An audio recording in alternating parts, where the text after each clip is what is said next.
Okay, now we've recorded three separate things. We've recorded something MIDI in the keyboard. We've done some vocal and we've added some instrumentation.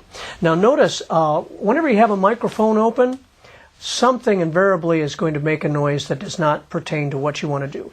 In this case, Becky and I were giving ourselves cues as we started, and we were talking. Well, we don't want to have that on the recording. Listen to what it sounds like before. Thought it did too.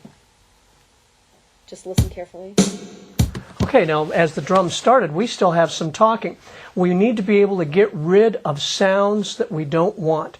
And this is where the drag and drop comes in again. All right, the sound of the talking all happened in our vocal track because obviously there was nothing happening with the instrument track. So what we're going to do here, we're going to take and we're going to drag from the beginning of when we're supposed to be singing and all the way to the beginning. And what we're going to do is we're going to create silence in that spot. What we do, there's one more button you're going to learn here. Don't freak out. We got one more button. There's a button right over here that says silence selection. An important button when you're making noise. Okay? I have this highlighted, and by pressing this silence selection button, what it's going to do, it's going to remove all the sound that was created in this first part. Watch. Okay? Now we're going to go back to the beginning, and we're going to listen.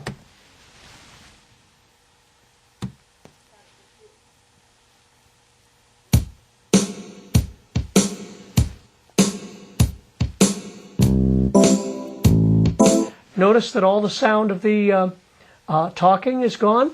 I had one little bit of talking that was probably on this track, so I'm going to take this one, and I'm going to do the same thing. Now let's go back and see if we have anything. We have it. All right. Now we have a clean opening to a song. Okay?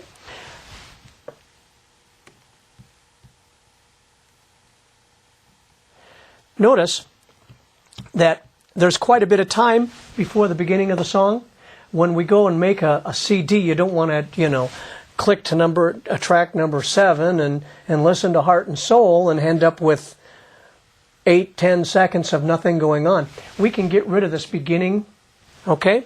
And what we do, we're going to do the drag and drop again, except we're going to do a drag and drop for the whole thing. So we're going to go up to this top part right about where we want it to start. And we're going to drag, and then we're just going to move down here, keep moving down until we have all our tracks highlighted. Now by pressing the delete button on my computer, watch what happens.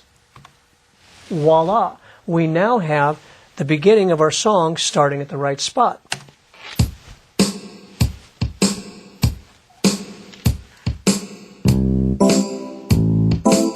All right? We now have a beginning of a song, and we can do exactly the same thing with the end of the song. We can. I'm going to talk to you just a second about the end of a song because we're getting ready to get into actually making the CD. Notice on most songs on a CD, there's usually like 4 seconds, anywhere from 2 seconds to 5 seconds of blank time between songs.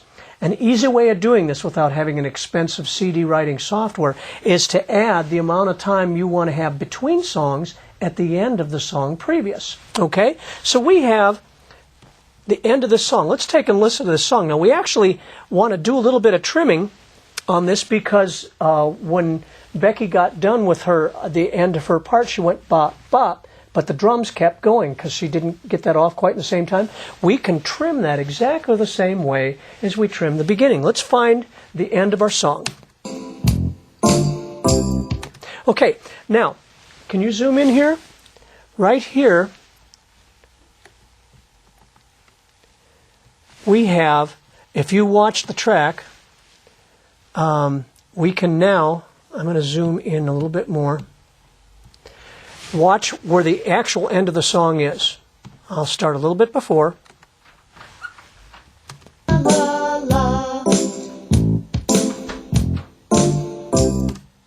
Okay, here's the end of the song right here. So I'm going to highlight that. Okay? And what we're going to do now is we're going to get rid of everything from there on. And we're going to get rid of it on all this stuff. Okay? And what we're going to do is, again, do the silence. Okay? Silence. Now watch what happens when we get to the end.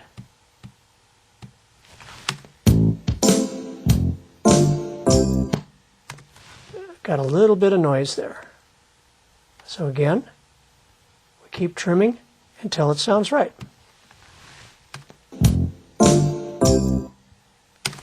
Now we have the end of a song.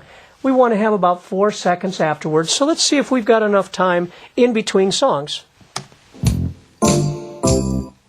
1, 2, That's about right.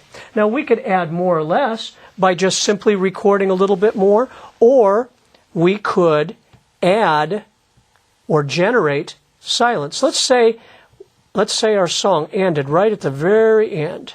We're going to get rid of all this stuff. Okay? Now from the end of this song to the beginning of the next song, there's not enough space. It would go right into the next song. So what we're going to do is we're going to generate 4 seconds of silence. Okay? How do you do that? Well, we have a button up here. It's called Generate. What we do is we take and hit our button that's at the very end, so our cursor is at the very end. Then we go to Generate, and at the very top there's a button called Silence. And I'm going to press Silence, and here I'm just going to write it 4.0. 4 seconds, generate silence, and it'll generate it where the cursor is. Now notice, at the end, 1, 2, 3, 4. Now when we actually make that file, it will have 4 seconds of silence, and it'll give us the amount of time we need necessary to pause between songs.